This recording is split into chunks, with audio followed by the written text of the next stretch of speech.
Welcome to Hour of Light Ministries, where we preach the truth of the Word of God that gives light for overcoming every activities of darkness. The Bible says in Psalm 119 verse 130 that the entrance of His Word giveth light. Join Pastor Muyiwa Odenide as we take an adventure into the Word of God. God bless you. Give Him all the praises, give Him all the honor, give all adorations to His holy name. He's worthy of all praises, He's worthy of all adorations. Glorify His holy name and magnify His holy name. Exalt His holy name. Give Him all the praises, give Him all the honor, give Him all the adorations. Glorify His holy name, magnify His holy name. He's worthy to be praised, He's worthy to be adored. Give praises to Him, give honor to Him. He's the King of kings and the Lord of lords. Alpha and Omega is His name. He's worthy, He's worthy, He's worthy. Verily, verily, you are good, Lord. Verily, verily, you are good, Lord. Verily, verily, you are good. Verily, verily, you are good. Jesus, you are good. Verily, verily, you are good. Verily, verily, you are good. Verily, verily, you are good. Jesus. Oh, verily, verily, you are good. Verily, verily, you are good. Verily, verily, you are good. Jesus. Oh, Jesus, you are good. Jesus, you are good. Omega, you are good. Jesus, you are good. Oh, verily, verily, you are good. Verily, verily, you are good. Verily, verily, you are good. Jesus, you are good. Father, Rock of Ages will worship you. King of kings and Lord of lords will glorify your holy name. Father, you are mighty. Father, you are faithful. Father, you are awesome. Father, you are full of glory. Father, there is none like you. Wonderful is your name. Marvelous is your name. Powerful is your name. Excellent is your name. Glorious is your name. We worship you. We magnify your holy name. We say there is none like you, Lord. Blessed be your holy name. In the mighty name of Jesus. Thank you for today, Lord. Thank you for every good thing you have been doing in our lives. To you be glory in the name of Jesus. The hour has come, Lord. Father, speak to us in the name of Jesus. Let the entrance of your word bring light to every darkness in our lives. In Jesus' mighty name. Shall we put our hands together for the King of Kings and the Lord of Lords as we take our seat? I didn't say clap for me, I say clap for God. If you're happy, put your hands together for the King of Kings and the Lord of Lords. He alone is worthy to be praised and adored. What a mighty God we serve. It's as if we should just be singing and dancing throughout the day. Praise the Lord. Amen. Amen. Can we turn our Bibles quickly to the book of Genesis chapter 2? I'll be reading from verses 18 to 25. Genesis chapter 2 from verses 18 to 25. The book of Genesis chapter 2 from verses 18 to 25. Genesis 2, 18 to 25. Praise the Lord. Genesis chapter 2 from verses 18 to 25. Amen. Can I read now? Amen. The book of Genesis chapter 2 from verses 18 to 25. And the Lord God said, it is not good that the man should be alone. I will make him an help meet for him. And out of the ground the Lord God formed every beast of the field and every fowl of the air, and brought them unto Adam to see what he would call them. And whatsoever Adam called every living creature, that was the name thereof. And Adam gave names to all cattle and to the fowl of the air and to every beast of the field. But for Adam there was not found an help meet for him. And the Lord God caused a deep sleep to fall upon Adam. And he slept, and he took one of his ribs and closed up the flesh instead thereof.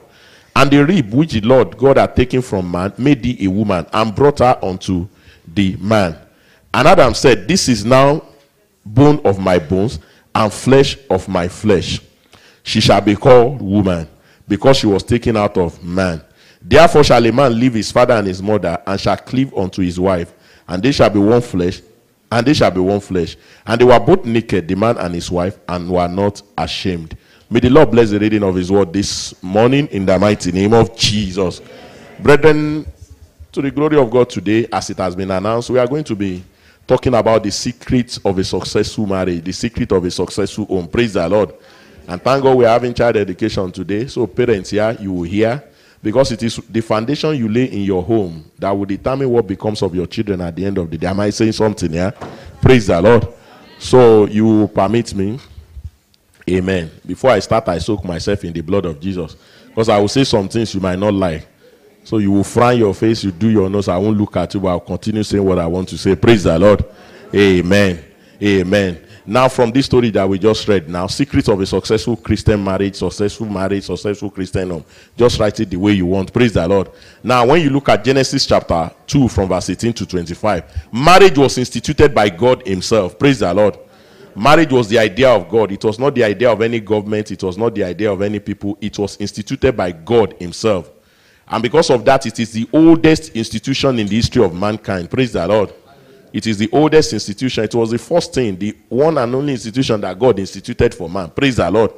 That he started it himself. Praise the Lord. And because God's ways are perfect, Psalm 18 verse 30, he said the ways of God are perfect, which means anything he does is perfect. If God was the one that instituted marriage, and the Bible said in James chapter 1 verse 17, that every good gift and every perfect gift is from above and coming down from the Father of lights, with whom is no variableness, neither shadow of turning. It means that anything that God does is perfect. And Proverbs 10:22 says, the blessings of God, they make it rich, and he addeth no sorrow to it. So when you look at these three verses together, what is it telling you and I? It means because it was God that instituted marriage, because marriage was the idea of God, marriage is meant to be enjoyed and not to be endured. Praise the Lord. It is meant to be enjoyed and not to be endured. That is your home. When we talk of home, we are talking of your marriage. Your home is meant to be an atmosphere of peace, joy, and serenity. Marriage was not instituted to be a burden to a man or to be a source of affliction and pains to a woman. But it was ordained by God to be the place of the perfection of comfort and peace for mankind. Praise the Lord. But when you look around us today, we see a lot of things about marriage. Praise the Lord. There was a story of this man. Okay, one of my friends wrote something on his page on Facebook a few days ago. I saw it and it made sense to me. He said he was watching a film and the man said something, and that is what is happening. This man was arrested by a group of people and they were torturing him. And they were asking him, we are torturing you. It's as if you don't even feel the pains. It's as if you are used to the pains. The man said, why should I feel pain again? I've been married 2 times. Praise the Lord. That is one. There was a gathering. And the pastor said, all the widows here, women whose husbands are there, please come out. And one woman stood up and was going out. The husband drew her. Why are you going out? Am I dead? He said, are you not better than, is it not better not to have a husband than to have you? Come on, let me go, Joe. And I had the story of a man. In his purse, he had the passport picture of his wife. So one day the wife said, but why are you carrying my passport photograph all about? The man said, anytime I'm faced with a problem, I will bring out my purse, look at your picture, then I will feel relief and I will be laughing. The woman said, hey, that means my eyes is biblical at you. The man said, no, be that one, no. Anytime there is a problem comes my way, I will look at the picture. And I will say, if this problem at home has not been able to kill me, you problem, you will not kill me. Praise the Lord. Brethren, it might be funny, but that is the picture of what we see in marriages. Now, am I saying the truth? But that was not the original plan of God. The original plan of God was marriage should be enjoyed. Your wife should not be a burden to you. Your husband should not be a terror to you. Praise the Lord. That was the original design of God. But you discover that these days it is not so. Why is it not so? Can we go to Proverbs chapter 24 verse 3 to 4? Proverbs chapter 24, I'll be reading from verses 3 to 4. Proverbs 24 from verses 3 to 4. Praise the Lord. Proverbs chapter 24 from verse 3 to 4. If you open your Bible, half of the Bible is Psalms. The next bus stop after Psalms is Proverbs. Praise the Lord. So that I can help you, you don't need to go to the index. Praise the Lord. Proverbs chapter 24, I'm going to read from verse 3 to 4. Can I read? Yes. True wisdom is an house builded, and by understanding it is established. And by knowledge shall the chambers be filled with all precious and pleasant riches. Praise the Lord. You see, this place we read is talking about an house. When he's talking about an house, he's talking about a home, a marriage. Proverbs 24, 3 to 4 gave us 3 things that are needed to have a successful Christian marriage. The type of marriage that God had in mind when he instituted marriage. Praise the Lord. Brethren, we have been told many things about marriage. That if this one is in your marriage, the marriage, if there is love, the marriage will, no problem. Can I tell you, some people love themselves and they still divorce. So am I saying the truth? That is why after they have separated officially, they are still living in the same house, they are still talking to each other. That means there is still some element of love. So am I saying something here? Praise the Lord. There are 3 things. If you will get these 3 things and make them available in your marriage will become heaven on earth. And what are these 3 things? I'll take them from 1, 2, 3, like this man said it. Proverbs 24, 3-4. The first one is knowledge. Praise the Lord. Somebody say knowledge. What is knowledge? Knowledge is information. 1 Peter chapter 3 verse 7. He said, husband, deal with your wife according to knowledge. Did he say deal with them according to love? Deal with your wife according to knowledge. The first thing that is needed is knowledge. Then after knowledge, the second thing is understanding. We read it together here. What is understanding? Comprehension of the information. Praise the Lord. Knowledge is information. Understanding is when you really know what you hear. What is it going to do for you, or what does it mean? That's why 10 students can be in a class and they are lectured by the same lecturer. And when they go and write exams, some will fail and some will pass. Why? They all had knowledge, but not every one of them had understanding. Praise the Lord. Am I saying the truth? Not every one of them had understanding. And the third one is wisdom. And what is wisdom? It is the correct application of the knowledge that you understand. Praise the Lord. That is, knowledge gives you information. Understanding makes you to know what they are really talking about. And wisdom comes when you begin to apply it. Praise the Lord. Brethren, these are the 3 foundations for any marriage that will be successful according to God's plans. Praise the Lord. What do I mean by knowledge? Information. Finding out from the one that instituted marriage, what is your reason for setting up the institution of marriage. Praise the Lord. Then when you get the information, you understand it, you sit down with it until it sinks into your heart, not in the head, into your heart. Then you begin to apply whatever he has said. Praise the Lord. Praise the living Jesus. Brethren, marriage is failed today not because the devil is powerful, but because people are not prepared for marriage. Praise the Lord. Because most people are not prepared for marriage. And I'm going to prove it. When we want to drive a car, you need a driving license. Am I saying the truth? To get the driving license, we prepare for the driving license. The driving license is like the driving certificate. Am I saying something? You write exam. You go to school. Then you write an exam. Then when you pass, they will give you driving license, your driving certificate. Am I saying the truth? But do you know that nobody goes to school before they give them marriage certificate? Am I saying the truth? People don't go to school before they give them marriage certificate. They just give the thing to them and the man will say, hey. And at the end of the day, you wonder why is there problems. Praise the Lord. Brethren, we spent 17 years or more. I don't know how many years you spent in school. Some of us, we spent 17, 18, 19, 20. We spent 17 years or more in school, reading and studying hundreds of books, writing series of exams before you graduate, and they give you a certificate, either as a medical doctor, as an engineer, or whatever. Am I saying the truth? But nobody goes to any school for 2 months before they give them marriage certificate. And that is why you discover you have less accident on the road than you have divorce and separation every day. Am I saying the truth? I told you won't like what I'm saying, so bear with me. You have more divorces and separations in marriage than the accidents you have on the road. That's why you will discover that a man, he will graduate maybe as a medical doctor, as an accountant or whatever, and he will be doing the same job for 35 years, and he will not complain. One day he will be enjoying himself. But the same man is married for only 6 months, and he will say, if there is any other thing than hell, now this marriage. Why? Because the man did not have knowledge about marriage. Am I saying something here? We have information about school, about our chosen careers. We get information about other things, but we never get information about marriage.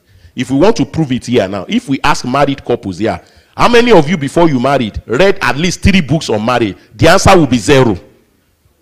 After you married, how many of you have settled down for once to read books on marriage again? The answer will be 0. Am I saying the truth here? Please, if I'm wrong, just raise your hand and prove me wrong. But I know what I'm saying. Hosea chapter 4 verse 6. He said, my people are destroyed for lack of knowledge, not because the devil is powerful. 9 out of every marriage that crash is because the people lack knowledge, not because the devil is working against them. Praise the Lord. Because the devil will always capitalize on your ignorance. Jesus said, if you resist the devil, he will flee from you. Am I saying the truth? It is your ignorance that the devil is capitalizing on, not that the devil is the one disturbing your marriage. Most of the time, people will tell you, oh, that my partner is foolish. That my wife, foolish. That man, wicked, heartless. The man is not wicked as you think. Your wife is not foolish as you think. He or she is only dumb. Praise the Lord. And what do we mean by being dumb? It's a novice, somebody that doesn't know anything about marriage. And he just entered the thing like that. Praise the Lord. Excuse me, sir. Age does not qualify you for marriage. That I am 40, all my friends don't marry, I go marry. It is not the license that you should go and marry. Can I say that again? Age does not qualify for marriage. I am 30, I'm of age, I should marry. That is not the reason why you marry. They don't say because you are 30, they give you a car, you say, and they say start driving a car when you have not gotten the patent and you have not gone to driving school. Do they give you license like that? The same thing with marriage. The only thing that qualifies for marriage is information. You must have information about marriage. You must have information about marriage. In Matthew chapter 7, verse 24 to 37, Jesus said, whosoever heareth these sayings of mine and doeth them, I will liken him to a wise man. He said the rain came, the storm came, and they beat on a wise man who built his house on the rock. When the rain came, the storm came, the wind came, the wind could not pull down the house because he listened to my words and he did them. Go back to what I said at the beginning. What is knowledge? You get information, you understand it, and you begin to apply it. That is what you need for your marriage to be successful. Praise the Lord.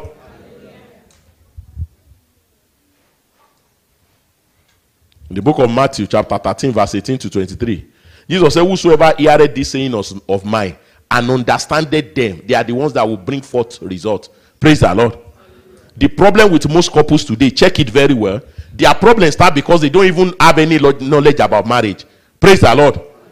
The man just believe, they just see themselves, I love you, I love you. And before you can say Jesus is Lord, living together. And after that, after 2 years, let's formalize this thing now. And they just enter the thing. And you wonder, but why is there crisis? Because they were not informed. There was no information. They just believe marriage is, I love you, you love me. Kakabo, let's continue. No, it doesn't work like that. Praise the Lord. You must get information about marriage. And that is knowledge. Proverbs 2:6. He said, the Lord giveth wisdom. Out of his mouth cometh knowledge and understanding. Praise the Lord. You must seek information from God on how a marriage must be successful before you put your head into it. If you are married already, it is good. Today, you will hear some things and you begin to do them in the name of Jesus. And that stress in your home will disappear. And how do you find knowledge? Knowledge is the truth. Praise the Lord. The knowledge that we are talking about must be the truth. It's not the one you read in worldly magazines or the one they do on Grande Fratello or the one they do on talk shows. No. Because most of those people, they themselves, they are successful failures. Praise the Lord. They are failed already. How can somebody who has had 3 husbands and is still staying with the 4th one and is even planning this 4th one will soon separate, is now counseling you about marriage? How will you now get a result? Praise the Lord. You understand what I'm saying? You cannot be keeping appointment with losers and expect to win. Neither can you make appointment with people that are failures and expect to have success. No. When we are talking of knowledge concerning marriage, we are talking of knowledge. We are talking of truth. And what is the truth? The word of God. Jesus said, you shall know the truth, and the truth shall make you free. Why? Because you can never know a product more than the person that manufactured that product. No matter how good you may be, there are some phones, all these phones they carry around, not even phone. There are some electronics now. When you see them, if you don't read the manual, you don't know what to do. Am I saying the truth? Because you always have to make reference. The person that manufactured it will write, this is what you do. If you do this, you will get this result. Praise the Lord. The same thing with marriage. God gave us the blueprint in the word of God. Is that the problem is most of the time we don't take time to find out. So for you to really get knowledge, quality information about marriage, you have to go back to the truth, which is the word of God. And what will make your marriage successful? Success will come when you begin to apply the truth that you have had from God. And by the grace of God, this morning, I'm going to show you about 5 things from Genesis chapter 2 that we read that was in the original intention of God for marriage. Praise the Lord. Because hear this very well. It is not enough to hear what I'm saying today. You must make up your mind as you are seated that everything I hear today, once I can prove it to you from the word of God, I will begin to do it. And when you begin to do it, you will get results. Because if you don't do it and you just hear it and you laugh and you go, your case will be like the case of a smoking doctor. A doctor that knows that cancer can kill, and cancer comes through cigar and is still smoking. You know, he's the most foolish man on earth. Am I saying the truth? That is how we are. When we hear the word of God, we don't apply it. He demands has information. He understands that when you smoke, you are running the risk of cancer. But as a doctor, he still decides to smoke. He's a foolish man. Because he's not applying what he knows. Success comes only when you apply what you know. And by the grace of God, this morning, we want to see what are the things. What were the 5 things? Let me just say 5. That was at the beginning when marriage was instituted by God. Because we never saw where Adam and Eve fought in the Bible. Did you see it? And God had to call the angels, or God the Father, God the Son, God the Holy Spirit, and say, let's settle fight. Did you see it in the Bible? Because 5 things were in place. And we're going to see it together. And when Jesus came, the same thing, Jesus said it in the Gospels. He said it in the book of Mark. He said it in the book of Matthew. The same thing. But I'm going to take it from the book of Genesis. Praise the Lord. Now, like I said before, marriage was instituted by God for his own purpose to show forth his glory.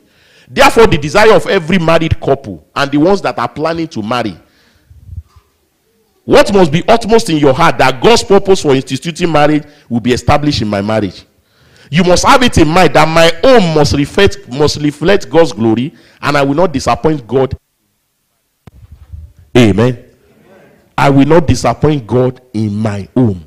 I will not disappoint God in this marriage. When you have that at the back of your mind, you will do everything possible to make your marriage a success. Brethren, what are the things that were at the beginning in the case of Adam and Eve? Number 1, the first thing was acceptance. In any marriage where there will be success, there must be acceptance. Songs of Solomon chapter 5, and I will read from verse 9 to 10. Songs of Solomon chapter 5, I will read from verse 9 to 10. The book of Songs of Solomon chapter 5 from verses 9 to 10. What is thy beloved more than another beloved, O thou fairest among women? What is thy beloved more than another beloved, that thou dost so charge us? And he said in verse 10, my beloved is white and ruddy, the chiefest among 10,000. Adam said, this is now the bone of my bones and flesh of my flesh. Acceptance. What is acceptance? Adam said, this is now the bone of my bone and flesh of my flesh. The word this is now means he has tried other options. Am I saying the truth? Amen. He has tried other options. The Bible says God brought all the different animals to him and said, Adam, this one, he said no. That one, he said no. This one, he said no. That one, he said no. But when they brought the woman, when God brought the woman, he said, yes, this is now. In other words, I've been trying to look for before, but this one I saw is the one that I'm looking for. Praise the Lord. What does acceptance mean in marriage? Adam said, this is exactly mine. This is the one that suits me best. This is the one that is exactly meant for me. Your partner, your wife, or your husband is the best thing that can happen to you. That is acceptance. You must know and know and know within you that your wife, the one God has given you, or your husband is the best that fits you, is the best that suits you, is the only one solution for you. Praise the Lord. Not just one of the alternatives, but is the one that is meant for you. Praise the Lord. Acceptance. You must accept the fact. You must receive the person as if my one and only. You like that phrase? I know women like it very much. When you tell them you are my one and only. Women, am I saying the truth? Let's say the truth. Now, am I saying the truth? You must know and know and know as a man that your wife is your one and only. As a woman, you must know that your husband is your one and only. This is the best that can happen to me. This is the only one that can be mine. No other one. That is acceptance. Praise the Lord. Why? As a man, that woman was taken from you. Am I saying the truth? And as a woman, you are taken from that man. As it balanced the equation, that woman was taken from you. Woman, you are taken from that man. So he's the only one that you can fit into his life. He's the only one that can fit into your life. Praise the Lord. That is acceptance. Brethren, Adam saw the wife and said, this now is the bone of my bone and flesh of my flesh. He accepted the woman fully. Praise the Lord. In other words, when we are talking of acceptance, you must be convinced in yourself that you married the right and the best person. He's the best among all options. And because of that, you begin to see the advantages and the benefits that can only come to you from this person and this person alone. Praise the Lord. It means you accept the person, senza se, senza ma, like Italians will say. Accepting your spouse means accepting your husband. When I say spouse, I'm talking of husband and wife. It means you accept the person, you like the person, you love the person for who he or she is without any condition. Praise the Lord. Many marriages fail because the acceptance, there is something that was attached to it.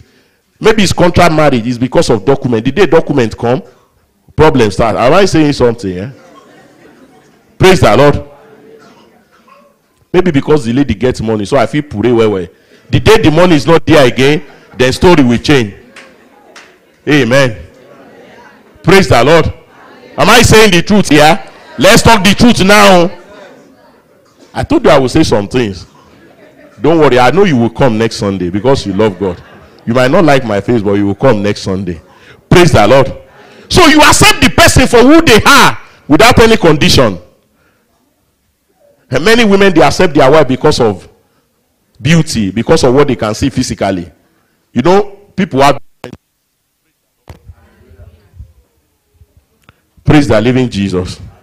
People have different tastes. There are some men, they like their women. Amen. Okay. Praise the Lord. People like different tastes. What do I mean by different tastes? Some men, they like compact disc. You know compact disc? Do you know compact disc? Hand luggage. Home delivery. Portable. Praise the Lord. They want their wife to be small like that. Figure 8, everything apostle. But after 3 children, the woman will now add quantity to quality. Praise the Lord. She will now become boom. Then the man becomes angry. You know the reason? He accepted the woman at the beginning because of the curves and the shape. Now when the curves and the shapes are no longer there, then problem will come. Brethren, acceptance is the key. You make up your mind. Even if she gets fat tomorrow. No, not fat. If she has quantity to quality, she's still by home. Praise the Lord. Praise the living Jesus. Some women, they like men with, you know, broad chest and everything. The man looks muscular with the head and everything, the hair well barbed. But by the time he starts to eat, because before he got married, he was alone, like this, my brother now, he will be eating different kind of concoction. But when the wife come and start preparing different kind of soup, then the stomach will be like this. Pot belly. Praise the Lord. And when the man is aging now, the hair will go. And he will be doing coriambolo so that he will not know that he's bald. Then problem will come. Praise the Lord. Brethren, you must accept your partner the way the person is, without any condition. Because what you see today, you might not see it tomorrow. You must accept the person without any condition for who they are really. Because if the woman is portable today, compact disc, and tomorrow she becomes extra large, quantity plus quality, she is still your wife. You are not permitted to look elsewhere. Can I say that again? You are not permitted to look elsewhere. Oh, when I married him, he was fine. He had money. He could take care of me. Everything was there. But now he has lost his job. Things are not working again. Then you begin to look at him with disdain. No, you must accept him like that. You didn't marry his job. You married him. Oh. Praise the Lord. That is marriage. Praise the Lord. Brethren, where there is lack of acceptance, there will always be discontentment. What is discontentment? Nothing that person does will always satisfy you again. Praise the Lord. whatever that person does, nothing the person will do that will satisfy you again, because this contentment has set in, because you didn't accept the person the way the person is. Praise the Lord. That is why you begin to compare her with other people. You begin to compare him with other people. Do you know that it is only sin that takes a woman's beauty away from the eyes of the husband? Praise the Lord.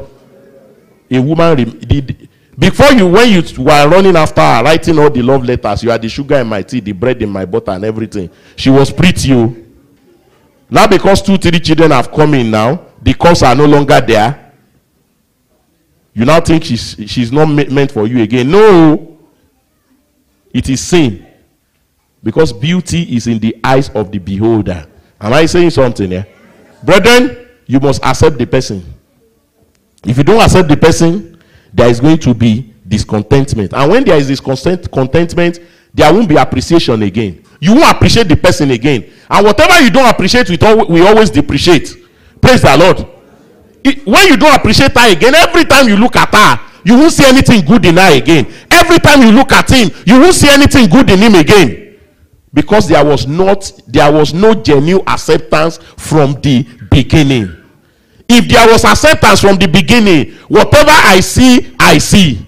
Praise the Lord. In those days in Nigeria, when we used to be in business and sell electronics, there is what we call no testing, no guarantee. When you see fridge or freezer that is sold for 10,000, they will just bring container and say 5,000. No testing, no guarantee. That is, if you carry it home and you plug it and it work. If you don't work, that is what marriage is. No testing, no guarantee. Once you marry, you marry. That's why you must accept the person from the beginning. If you don't accept the person, there will be resentment. When you see the person, you will feel irritated. Praise the Lord. The sight of the person alone, your husband or your wife, will just get you angry. Oh, Papa Bomboy, I have something to tell you. No, I don't have time. I'm going. You know people like that? Praise the Lord. Resentment will just set in.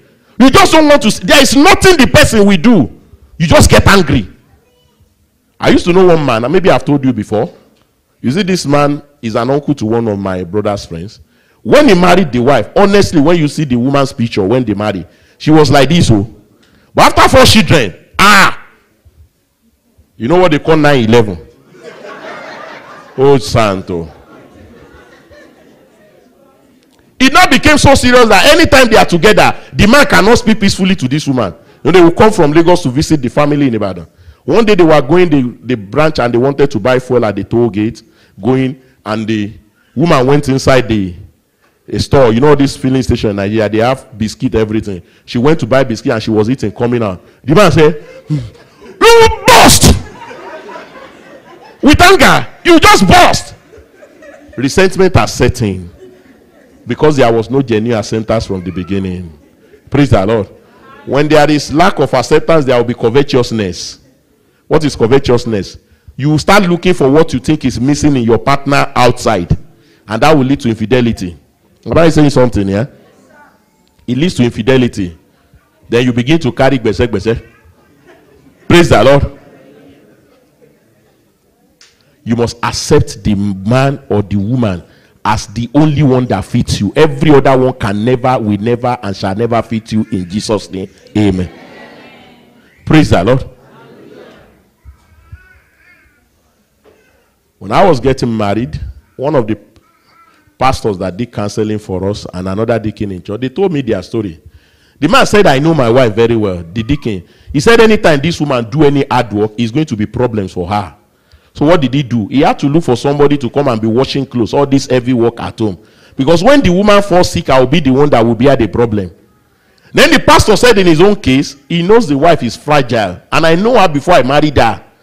So I'm the one washing clothes. So a time came, the younger brother of the pastor came to stay in their house. And should this boy see me washing clothes, he will phone people home and tell them, his wife don't use his brain. No. So what will he do? He will make sure everybody in the house has slept. He will tell the wife, go and soak the clothes in the bathroom. You know, there was no washing machine there. So the woman will soak the thing. When everybody has slept, he will now lock himself in the bathroom. wash the thing well in the night when the boy is sleeping. Then the morning, the woman will go and spread it as if she's the one that washed it. He said, because she is my wife. I saw her like that before I married her. That is acceptance, sir. That is acceptance, man. If that one is not in your marriage, let love dey there, boku. Let them put signboard, love is here. It will scatter. Praise the Lord. Because there is no acceptance. Am I saying something here? You must accept that person. Until you accept the person, you cannot love the person. Am I saying the truth? The number 2 thing, because we have to finish on time, amen, is communication. Communication. What is communication? When the woman was brought to Adam, what did Adam say? He said, now this is the bone of my bone and the flesh of my flesh, and she shall be called woman. And for this reason, do you know that all that talking, who did it? Adam. Who was he talking to? The wife. Was he talking to the angels? No. The goat and the donkeys? No. He was talking to the wife. Brethren, any marriage that will succeed, there must be quality communication. That is, you people learn to talk to each other, expressing your feelings with polite, loving, and caring words. Praise the Lord. It means you must create time to sit down and discuss together. Don't do like one husband and wife. Oh. The man will wake up in the morning and will just take paper. What are we eating today? Write it and put it beside the woman's bed. The woman will wake up, see it, turn the back and say, today we are eating rice, and put it on his own side. So one day, the man was going to the airport and he wrote a note, put it where the woman will see it first time in the morning. And what did he put there? Wake me up by 5. I have a flight to catch by 6:30. So he wrote it and put it beside the woman's bed. When the woman woke up, she too took her paper and write, it is time to wake up. It is 5 o'clock. And he put it on the man's bed and went. So when the man woke up, he was cursing the woman. Why did you not wake me up? He said, didn't you see the letter I wrote for you? You wrote a letter for me, I reply with letter. That is not communication, sir. Communication means you don't live like strangers in the house. You sit down and you talk. Communication is all about speaking the truth in love. Husband and wife, you are best friends. So you must share every success, every disappointment, every joy, every pain together. So speak to each other. Some people, they will keep quiet in the house, they don't talk. When visitor now come, especially when it is pastor, they will now be pretending as if they are talking. Honey. Immediately the man go, they will say, thank God pastor come today. Who for talk to you? Amen. Brethren, speak life about your marriage. Adam did not call that woman. Eve was brought to Adam. God created Eve. He did not create woman. God called her Eve. Abi? Adam was the one that called her woman. Speak good things about your marriage. Speak to edify. Speak to yourself. Don't pretend. Say things exactly the way you feel. Praise the Lord. I've seen couples before. I used to know one close to where I was staying. They are divorced now. They never have time to talk. The man leaves the house in the morning around 7. By the time he comes back, by the time before he say, hey, welcome, he land on the sofa like this. You will hear him snoring. Day to day. No time to talk. Create time to talk. Pastor, we came to hustling here. If you hustle too much, you will lose your marriage. Oh. Sit down to talk. Communicate. Talk to each other. How are you feeling about this thing? How am I feeling about this thing? And when you want to talk, don't pretend. Tell the person exactly what you feel. But you must be careful how and when you communicate. Proverbs 25:11. He said a word spoken in time is like a word spoken in time fits. Praise the Lord. You learn to speak to yourself. And what is communication? Communication is you people learn to talk. Like I said before, call him. This is how I feel about this thing. Or what do you feel? Dialogue. In the book of Job, chapter 32, verse 17 to 20, I will read something and I continue. Job 32 from verse 17 to 20 says, I said I will answer also my part. I will also show my opinion, for I am full of matter. The spirit within me constrained me. Behold, my belly is as wine, which had no vent. It is ready to burst like new bottles. I will speak that I may be refreshed. I will open my lips and answer. Brethren, when you speak out, you are relieved, you are refreshed. Praise the Lord. Failure to speak will get you bitter inside. Am I saying the truth? And the day you will burst, something small will just happen, oh, and you will just begin to say, cha, cha, cha, cha, cha. The man will be wondering, what have I done that I didn't press toothpaste very well? That's why you are saying all these things. It's a lie. She has had you in mind for almost 6 months.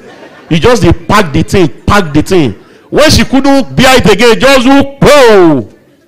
Then problem will start. You know people like that. Praise the Lord. Brother, what am I trying to say? You must learn to communicate. What is communication?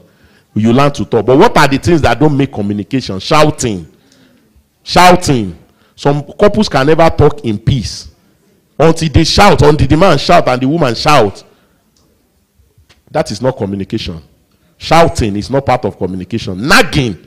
Some women can nag. It will just be complaining, grumbling up and down. We talk. The man will say, don't do, I don't hear. No, you never hear. I go talk him until he enter your brain. Well. Talk. Praise the Lord. That is not communication. Argument is not communication. Because in argument, you want to enforce your own idea. That no bass. Am I saying the truth? But that is not communication. Argument. Use of abusive or derogatory words. When the woman will tell the man, you, all your mates, see where they get good car, they get good house. Ever since you married me, now so suffer, they suffer for your house. And they ask you, why are you saying that? I'm expressing my feelings. Excuse me, you are not expressing your feelings. You are only being foolish. Because that is not communication. Praise the Lord.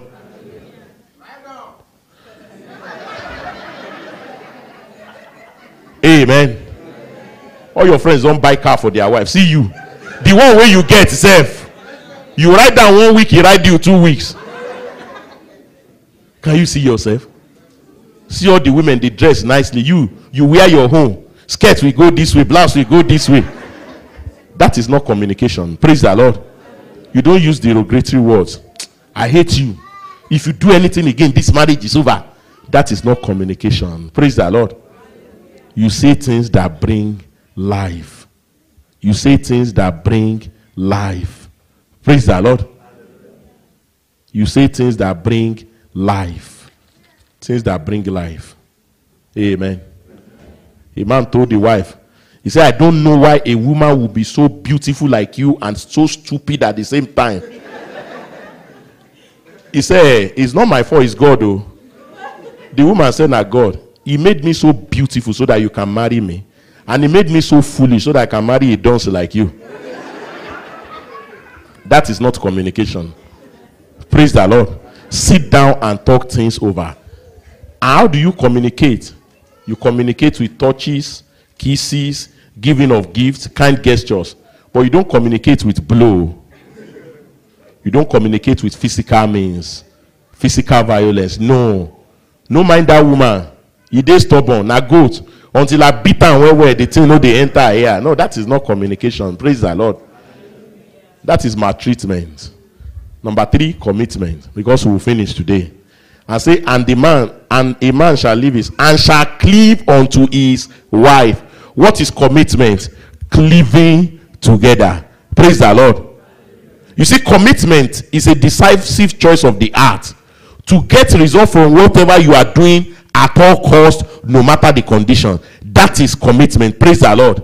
So the word cleave, it means to exert force, to do everything necessary, to hold tightly to yourself in the face of forces that may want to separate you. And this can only be done by determination of the heart, which is called commitment. Praise the Lord. Brethren, can I say this very well? The Bible says you should cleave. What does it mean? It means some forces will definitely try to separate you. But whatever is trying to separate you, cleave. Because, you know, when two things are cleaved together, if you separate it, there will be tears, there will be pain, there will be pains, and there will be blood. Am I saying the truth? That's why divorce is not in the program of God. You are one. Now, if you separate yourself, there will be pains forever. Am I saying the truth? There will be tears forever. There will be sorrows forever. That's why the Bible says cleave. You hold tightly to that person with determination. That means you and your wife, you make up your mind that whatever happens, nothing will stop this marriage from being what God has ordained it to be. Praise the Lord. I read the story of a pilot. 2 pilots, they were on a flight, and there was a sand, and the senior pilot told the assistant to go and see what was happening. On their way going, one of the doors of the aeroplane opened, and as this junior pilot, the pilot 2, went there to try and close the door, the wind blew him out. They couldn't see him. They've already radioed the airport that we are landing. This is what is happening. Nobody could see him. The passengers, everybody. But who won't go look for him? Make the thing carry me. But they discovered one thing. By the time the plane landed, here was this man hanging to the ladder under the plane. They could not understand how he did not bang his head when the plane landed on the wrong way. He held so tight to that ladder that it took them minutes before they could separate his hand from the ladder. The way he heard the thing, say, if this thing go, I am dead. That is how you should do it in marriage. True life story. You hold on that if this marriage separate, I am finished. But there is divorce, I will remarry. Is a lie. The pains will be forever. Am I saying the truth? If it's not with you, it will be with the children. Praise the Lord. So what is commitment? Commitment is like postage stamp. When you post letter from here to America, they will put the stamp. When they kick the letter and they throw it here, will the stamp go? It is there. Up, down, in the sea, on the mountain, in the valley, until it gets to the destination. That is what it means. So you people stick to yourself like envelope and post and stamp. We will get to the end together. Praise the Lord. That is commitment. So when we are talking of commitment, cleaving together, it means there is no escape route. Till death do us part. Only death can separate us. It is not that we want to try for a few years and see if it works. If it doesn't work, we check out. No. Commitment means you decide you are going to take responsibility for this marriage. You will give it all it takes until it becomes what God ordained it to be. When there is commitment, there won't be fault finding. Praise the Lord. When there is commitment, you won't find fault with your partner. You won't see any fault in your husband. You won't see any fault in your wife. Because when you begin to see fault, problem is coming. Oh, praise the Lord. You look for one thing and say, I'm backing out. The woman is good, but no, you just they do this. You just look for one thing. No, it doesn't operate that way. Praise the Lord. No escape route. No fault finding. Recently, there are testimonies we see of crusade in Nigeria. I saw a couple. Was it not 2012 December? They have been married and they had their first child after 40 years of marriage. How many did I say? 40. And the man never married. He never kicked the wife out. Do you know those ones? They are the example of serious cleaving. Because family will come and say, you are our first son, the only male child of the family. Now you want to die without having children. This one no be woman, no. Now man in woman clothing, no. Go and marry another wife, oh. But the woman said lie, and they had their first child after 40 years of marriage. Brethren, that is cleaving. That you will cleave. Nothing, no matter what the thing is, will separate you from that person. Only death. Praise the Lord. Cleave to the person. You don't allow anything to come between you. Whether there are children or whether there are no children or anything, you hold on to each other faithfully to the end.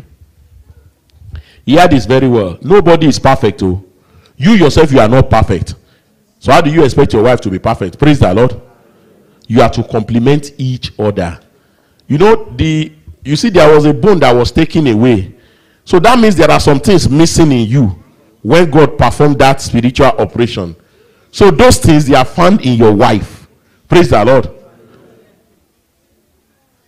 When we are to get married, we are going around shopping for things for the home and everything. My wife, gentle, she will not talk. So when we get to where we want to buy things in the main market, they say this one, 50 euro. Me, bring chair, let us sit. You know, get 30. We'll talk. One day, one woman said, now you supposed to be wife, this woman supposed to be husband. Now woman, they price things like that. I say you don't understand.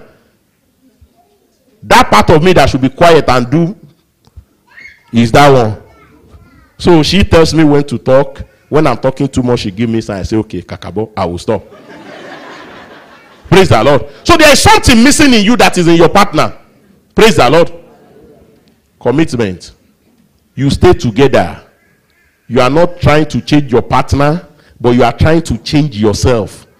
It is lack of commitment, lack of cleaving together that will say, the woman no change, the woman no change. I could just leave her, go marry her. It's a lie. Who told you the one you want to go and marry will not be worse than the one that is with you?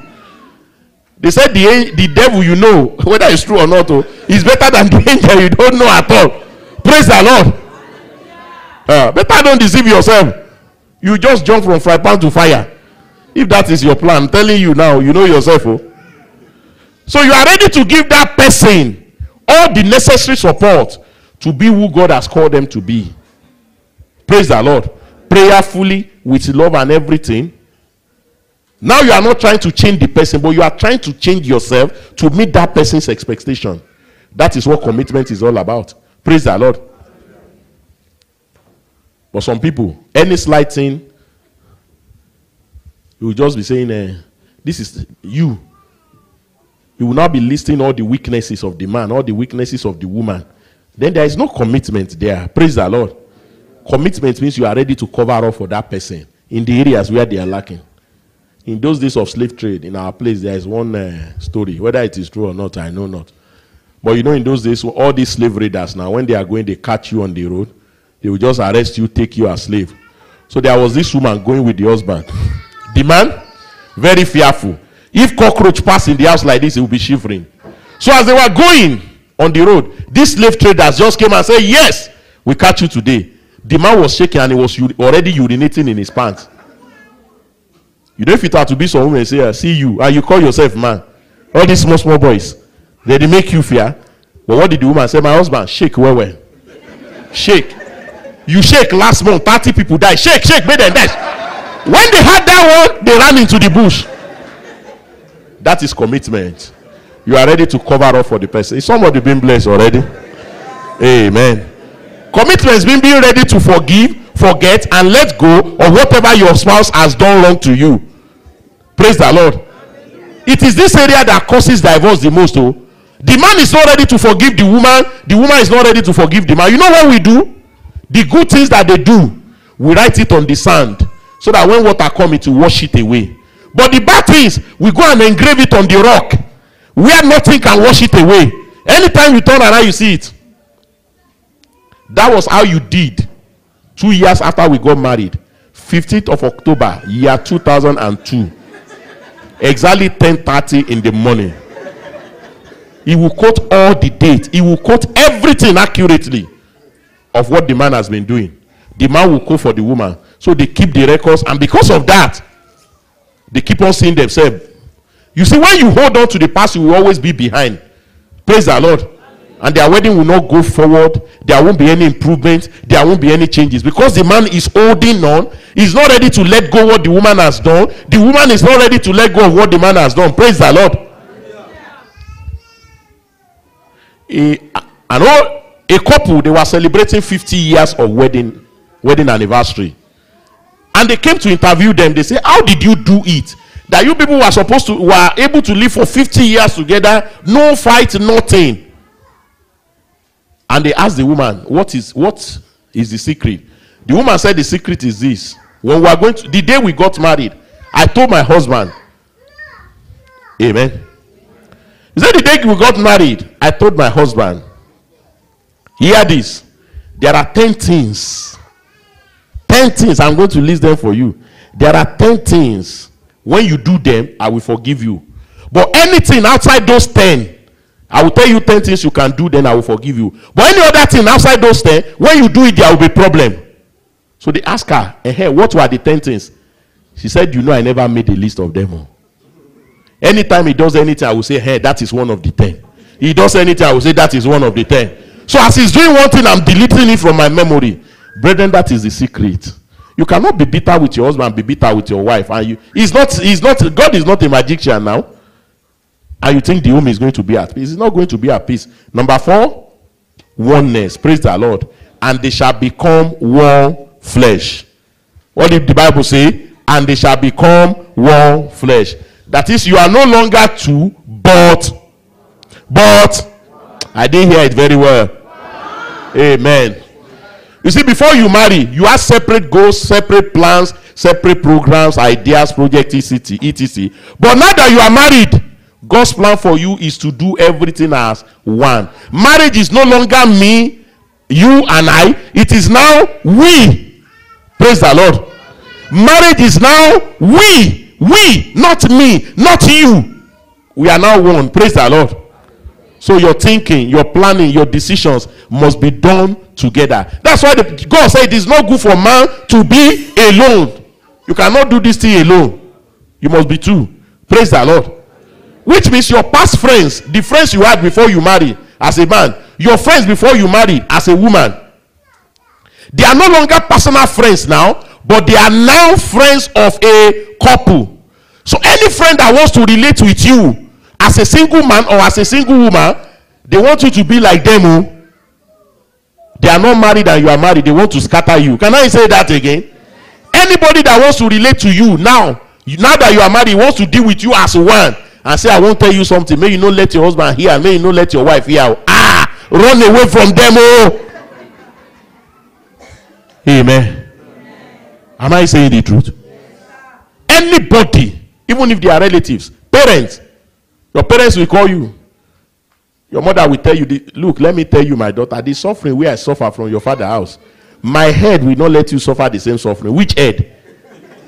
The head that didn't prevent you from suffering. He will not help me.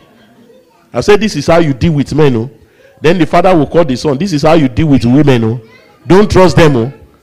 You won't tell your wife won't tell you. Then you are no longer one. You have already separated yourself. The day you start listening to advice and they tell you don't tell your wife, don't tell your husband, that is the day you have separated yourself.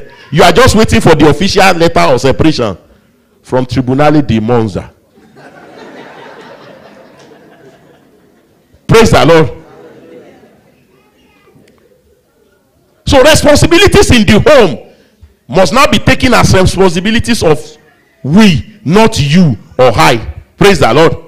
Financial responsibilities, family upkeep, children upkeep must be regarded as joint responsibility, not the husband's responsibility or the wife's responsibility. It's no longer individual responsibility now. It is joint. So responsibility even outside the home, how you relate to your parents as a married man, how you relate to your parents as a married woman, must be taken as a joint decision between husband and wife. Amen. I'll talk a little about that. Then we are going to have another seminar very soon. That time we'll gather only married men and women. Praise the Lord. What am I trying to say?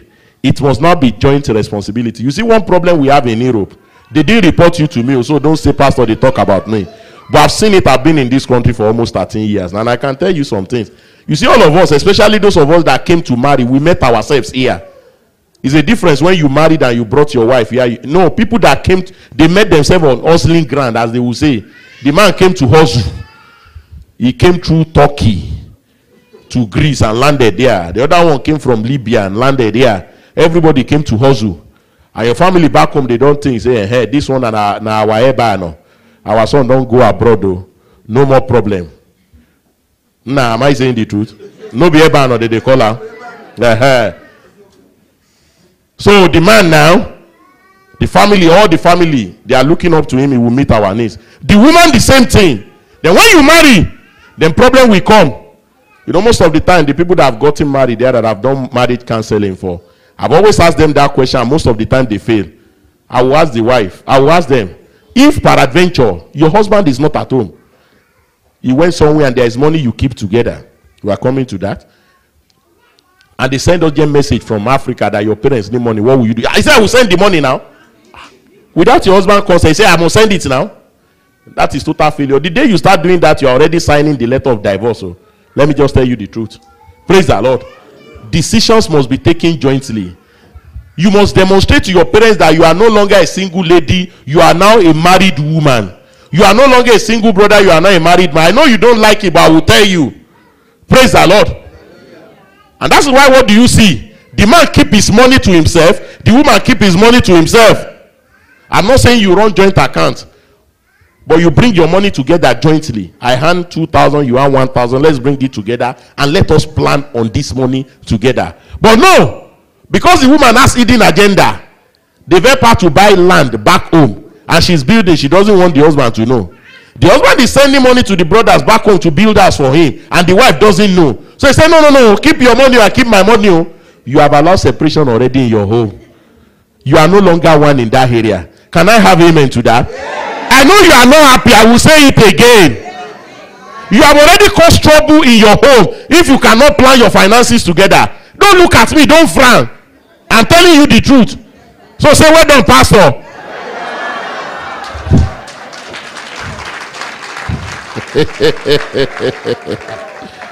Amen. Everybody will now want to do his own. So they will now share it. I spoke to some people one day. He said, we share it too. She's the one that buys things for children's school. I'm the one that do shopping. So when the one that wants to do shopping has involved himself back home, the money is not enough.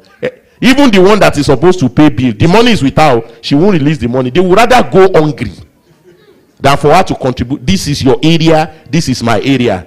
If you are living like that, better go and stop it today. Because if anything happens in your home, it's not the devil. You are the devil that scattered your home yourself. Because the Bible says you must be one. What is one? We. Praise the Lord. You don't like this one. Oh. I hope I don't get into trouble with somebody today. Praise the Lord. You must be one. I used to know a couple here. Thank God they are no longer in Italy, so I can talk. You can't know them. The woman was here first. Now brought the husband. And they were having joint account. As money is entering like this, she will just leave enough money for the man to buy fuel to the car. Everything she just carry it back home. She's building 4 flats. And before you know what is happening, the man started complaining. After some time, he too know. He too shine his eyes. He just told them at all, don't let my salary go to that place again. Open up. At the end of the day, after 3 children, the man just carried his one one day, went to another country, left the one with the woman with 3 children. Said, I can't be your slave. And the only thing that caused their problem, I know them very well. The only thing was because they will not be one in the terms of finances. The woman believed I must build my own house back home. The man believed I must build my own. Then you are not one now. You are the one separating yourself. Amen. Oneness. You agree on the same line of action. So many women. The Bible says, we are talking about that some other time. Submit to your own husband. This is what I want to do. And your husband is saying, don't do it. You say, no. This is what I want to do. Better stop deceiving yourself. You are running against the law of God. That thing will never prosper you. I'm telling you the truth. I'm not cursing you. I'm telling you the truth. Oh. The man will say, no. I must have my way. 1 Peter 3:7. He said, if you don't agree with your wife, God will not answer your prayers. Go and check the Bible very well. Praise the Lord. Oneness. Everything together. You sit down. I'm not saying you keep the same account. Sit down. How much comes into this family every month? How much are we spending? Then you agree. What do we send to people back home? Let me tell you something about people back home. Number 1, they live better than you. Can I say that again? And number 2, if you are not there, they will survive. So don't sacrifice your home for somebody that doesn't need you by all means. Because you are not the provider, you are not the God of anybody. Let God that created everybody provide for them. Don't sacrifice your own home. Don't scatter your home at the expense of satisfying your brothers and sisters back home. I'm telling you the truth now. Because when you come to me, I will say, go and buy the tape and listen to it very well. But I know you won't come in the name of Jesus. And finally, what do we say? Openness. Genesis 2:25. And they were both naked, man and woman, and were not ashamed. Praise the Lord. That is, there is nothing they were hiding from one another. Praise the Lord. When we talk of openness, being naked and not being ashamed, it means since this woman is the bone of my bone and the flesh of my flesh, and since I'm the bone and the flesh of this man, it is foolishness that will make me hide something from this man. It is foolishness that will make me hide something from this woman. Praise the Lord. Luke 8:17. He said there is nothing hidden that will not be revealed. Amen. There is nothing hidden that will not be manifest. So what does it mean? There is nothing you are hiding from your wife. There is nothing you are hiding from your husband that the truth will not come out one day. And you know when the truth comes out, you know what it means? There will be lack of trust. the man will not trust you again because you have hidden something from him. You will not trust the man again because he has hidden something from you. Praise the Lord. So when you come together, it means you have no secret. Open up in everything. Absolute nakedness is needed for mutual trust. Praise the Lord. Absolute nakedness. You are open to each other. Nothing is hidden. Praise the Lord. In terms of financial and material possessions, you are open. Let your wife know what you have. Let your husband know what you have. Some men, they are so funny. African men, when he wants to open an account in Nigeria, keeping money there or in Ghana, they will say next of kin. He will put the name of the younger brother. Your younger brother that is praying that you will die one day so that I can inherit the money. And you make him your next of kin. But your wife is there and say he's my next of kin. That's total foolishness. Working against the word of God. Can I say that again? I know you will forgive me after today. We will still greet. Praise the Lord. Amen. Your thoughts, your understanding, situations, commitments. Let your wife know. Commitments you make to people. Most of the time when I go out, I make commitment to people. I commit myself to people. I will quickly tell my wife, oh, see this one, see that one. So that the thing will not come tomorrow and the woman will say, but you didn't tell me. Let them know. You see, one problem we have most of the time, especially men, you understand, is that you want to hide some things from your wife, but you forget that when the thing you are hiding from your wife now generate trouble, she's the only one that will stay with you to endure that trouble. All friends will go. Praise the Lord. So why create trouble for the person that will be beside you when everybody has failed? Praise the Lord. Am I saying something here? Be open. Don't hide anything from yourself. If there is anything in the past you know can cause trouble, call the man and tell him. Call the woman and tell her. So that you sort that one out. When the person will hear, it will not be news again. Praise the Lord. Openness means being sincere with each other. What does it mean to be sincere with each other? You are first sincere with yourself. You face the truth about yourself. Praise the Lord. You people sit down and analyze your marriage. What am I contributing to the success or the failure of this marriage as the husband? As the wife, what role am I playing to raise this marriage up or to bring it down? You must face the fact about yourself. But you know the problem we have most of the time? We find it easier to confess our neighbor's sins than to confess our own sins. Praise the Lord. You talk to a woman, this home now. He said, don't mind that Baba James Jare. The man just do the verse. But you never tell us that now you the two provoke. Praise the Lord. You see the man the two verse. But you yourself, you too they provoke. You see the day you begin to face reality that me myself, I talk too much. I don't give the man opportunity to exercise authority as the head in this home. I want to lord it over him. That is the day you begin to get to the root of the problem in the home. Am I saying the truth now? Praise the Lord. So being sincere means you yourself, you are first naked to yourself. That I get angry too much. God help me deal with this anger in me. Praise the Lord. Before you start blaming your wife or start blaming your husband, blame yourself first. Settle your own problem first. Praise the Lord. No mind the man. He just they keep him money. He will keep the money. He won't let me know that he has money in the house. But you have never told us that once you handle money like this, until you buy all the shoes and bags, the one you bought 2 years ago, you have not used one of them. All your investment in Italy is in your wardrobe. Shoes and bags that you have not worn before, you will never wear. You won't tell us that one, no? That when it is time, there are bills to be paid, there are important things to be done. But because you know the man has money, that is when you say they are doing something. I must buy new clothes. And until he gives you money, you will not let him have peace. So you now say the man is keeping money. Okay, why will he not keep money? Because he doesn't want to suffer hypertension. Because of you. Am I saying the truth here? Brethren, what is needed in marriage is to know from the beginning these 5 things we have been talking about. And I'm telling you something. If you will understand today and begin to apply it in your home, you will see a new thing in your home in the name of Jesus. Honeymoon will start all over again in your home in the name of Jesus.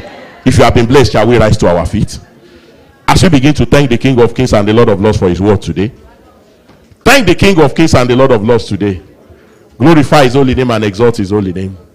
Give him all praises. Give him all honor. Give him all adorations. Magnify his holy name. Exalt his holy name. Glorify his holy name and magnify his holy name. Give all praises to him. Give all honor to him. In Jesus' mighty name. Brethren, quickly, we have been talking about marriage. But there is a marriage that every one of us we must be part of. And what is that? It is his marriage of the Lamb. Jesus is the groom. We are all going to be the bride. But that thing will only happen if you have accepted Jesus Christ as your Lord and Savior. I want to declare for Jesus today acceptance. I want to accept him as my Lord and Savior. Anybody here today, I want to make peace with God today. I want Jesus to be my Lord and Savior. All eyes closed, all eyes bowed. I want to accept Jesus as my Lord and Savior today. Can you begin to walk towards me quickly? Anybody like that? Anybody like that? I want Jesus to become the Lord and Savior of my life today. Maybe you have been having challenges in your marriage. The reason might be you have not submitted to Jesus as your Lord and Savior. Can you begin to walk towards me quickly now? Can you begin to walk towards me quickly? I want to accept Jesus as my Lord and Savior. I want to make peace with him today. Anybody like that? In Jesus' mighty name. Brethren, you want to begin to pray now. And the prayer you want to pray, if you are here, you are married, and you are already enjoying peace and harmony in your home, you begin to thank God for the peace and harmony in your home. And begin to tell God, don't mention the devil now. I will not use my hand to scatter my home. That is your prayer. And if you are having challenges in your home now, this is the time to talk to the King of Kings and the Lord of Lords. Father, I've had your word today. Something will have touched you. This area of my life, give me the grace to change it so that my home can be what you originally designed it to be. And if you are not married, you are planning to marry. Everything I've had today, the grace to put it to practice in my home, Father, give to me in the name of Jesus. Shall we open our mouth as we begin to pray? Talk to the King of Kings and the Lord of Lords now. Talk to the King of Kings and the Lord of Lords now. Talk to him now. Talk to him now. Talk to the King of Kings and the Lord of Lords now. Talk to him. Talk to the King of Kings and the Lord of Lords. Talk to the King of Kings and the Lord of Lords now. He wants to hear you. Are you having challenges in your marriage? Talk to him now. You are having serious challenges. You don't understand what is wrong. Everything seems not to be working. You have had the secret today. Talk to the King of Kings and the Lord of Lords. I know as the message was coming, something touched you. So that thing that touched you, ask God to give you the grace to correct that area. Talk to him now. Talk to him now. Talk to the King of Kings and the Lord of Lords now. Talk to the King of Kings and the Lord of Lords now. Talk to him now. Talk to him. Talk to him now. Talk to him now. In Jesus' mighty name. All eyes closed, all eyes bowed. If you are here, you are married, and you are having challenges in your relationship, can you just raise up your hand wherever you are? I want to pray with you, so that the peace of God can move into that home and things will begin. All eyes closed, all eyes bowed. If you are raising up your hand, I want you to stand up and raise that hand. You are not raising it for me. You are raising it for the King of Kings. Raise that hand towards heaven. Raise it very well. And I'm going to pray for you now. Begin to come out, please. Grant me that indulgence. You are having challenges in your marriage. Come out. Walk towards me. Walk towards me. Walk towards me. Just put your hands together for them as they begin to come. Walk towards me. Walk towards me. Walk towards me. Walk towards me. Just move closer. Move closer. Move closer. God wants to heal marriages today. He wants to heal marriages today. Walk towards me. Walk towards me. Walk towards me. Everywhere he went, he was doing good. Almighty healer, he healed the leper. When the people saw him, they started walking. Even today, my God is doing good. I believe there is still someone here. Please don't be shy. Come out. God wants to do something in your home. You are having challenges in down. Don't look at what people will say. Don't be shy. Jesus said, if you confess me before me, I will confess you before my Father and the holy angels in heaven. You are still here. No, there is still one person here. Begin to come. Walk quickly towards me. Please.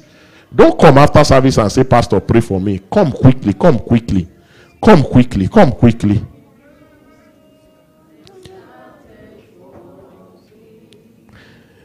Mighty healer, he healed the lepers. When the cripples saw him, they started walking. even today, my God. Amen. Those of us in front, I want to say something quickly.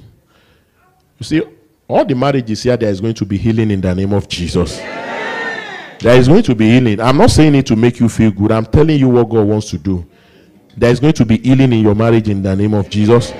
You will remember today for good in the name of Jesus. But there is one thing I hear God saying, there must be restitution. I don't know who that person is, so there must be restitution. What is restitution? If you are staying with a man that you know is married before, but you push the woman out and you are there won't be peace in that home forever, because that is not your home. You need to check out. Praise the Lord. That is not your home. That's number one. Number two, there must be restitution. Is there anything wrong in the process of the marriage? Maybe you just met yourself, you are married. What should be done with your parents back home? Your parents never bless your marriage. You must do that. You do it, and you do it fast for peace to be in this. And number three, there must be forgiveness. Your in-laws, there are some of you are holding your mother-in-law, your father-in-law, your husband's brother, your husband's sister. They are here in Italy, but you don't even see them face to face. You must forgive. Now, after this service, call them and say, that thing, let us be friends. I forgive you with all my heart.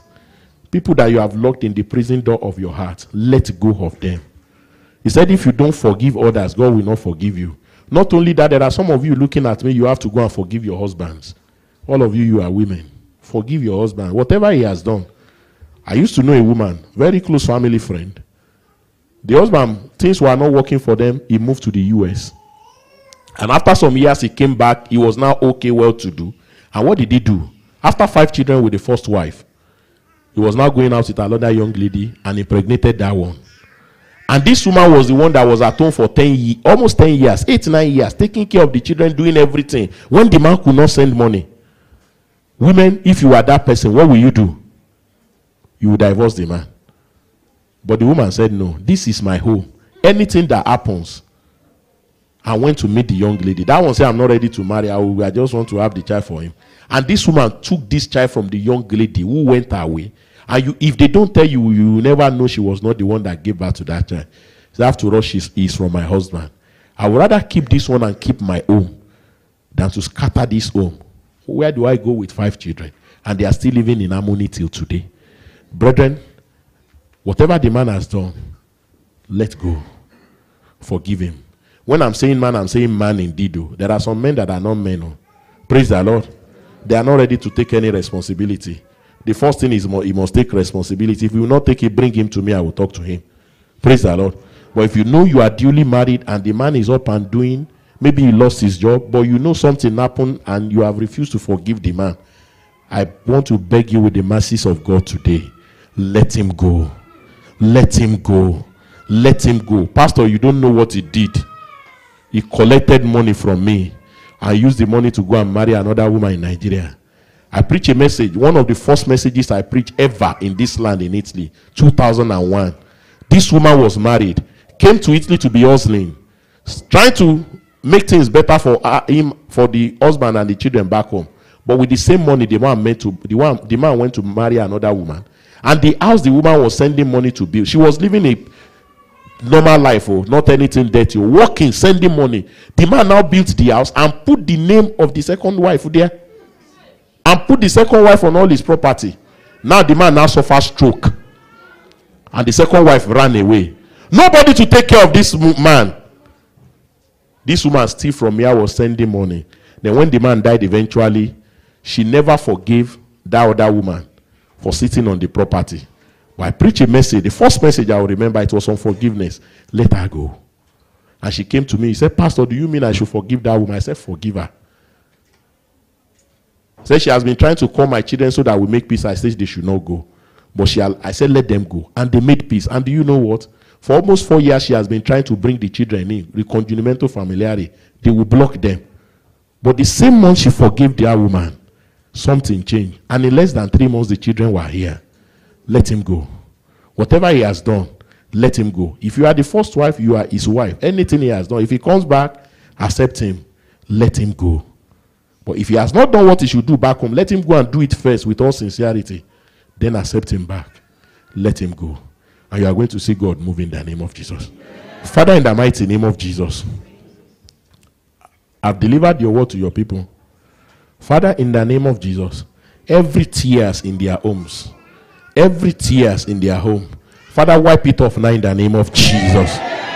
Father, wipe it off now in the name of Jesus. Every root of bitterness.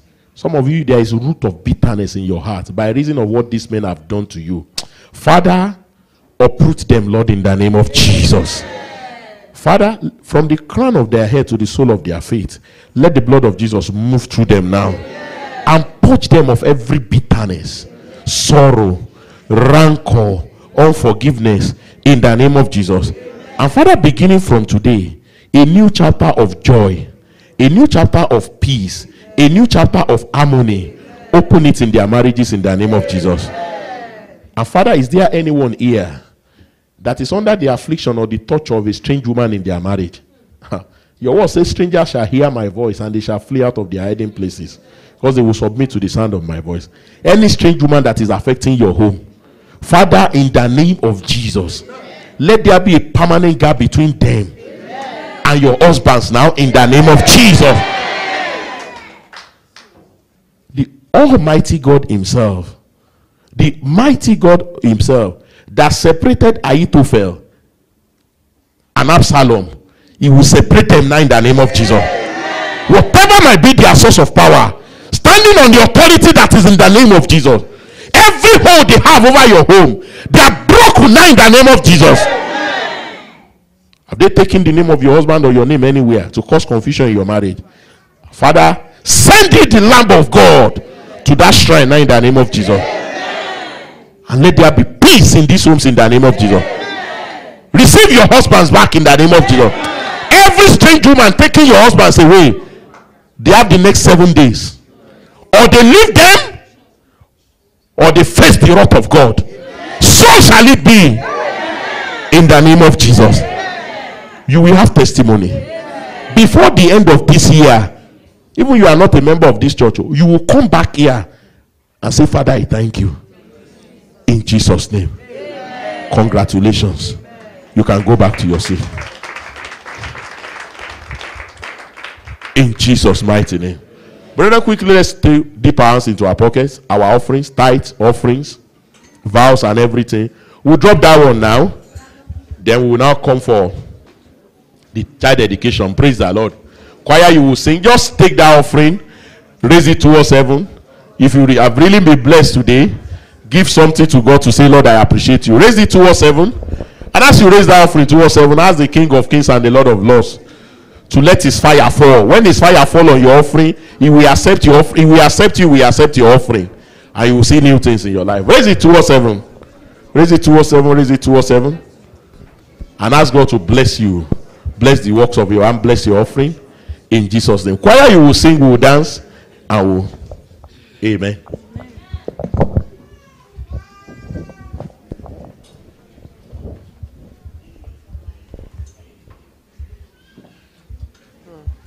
Hallelujah. Amen. The Lord is good. All the time. And all the time. The Lord is good. Amen. Amen.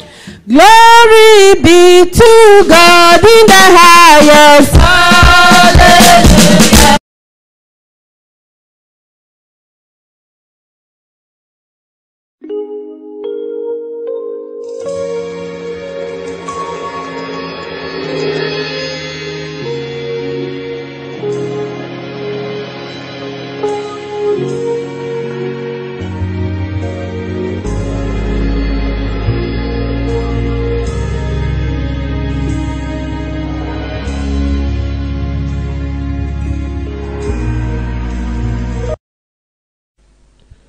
We never like to end this message without giving you the opportunity of inviting Jesus into your life.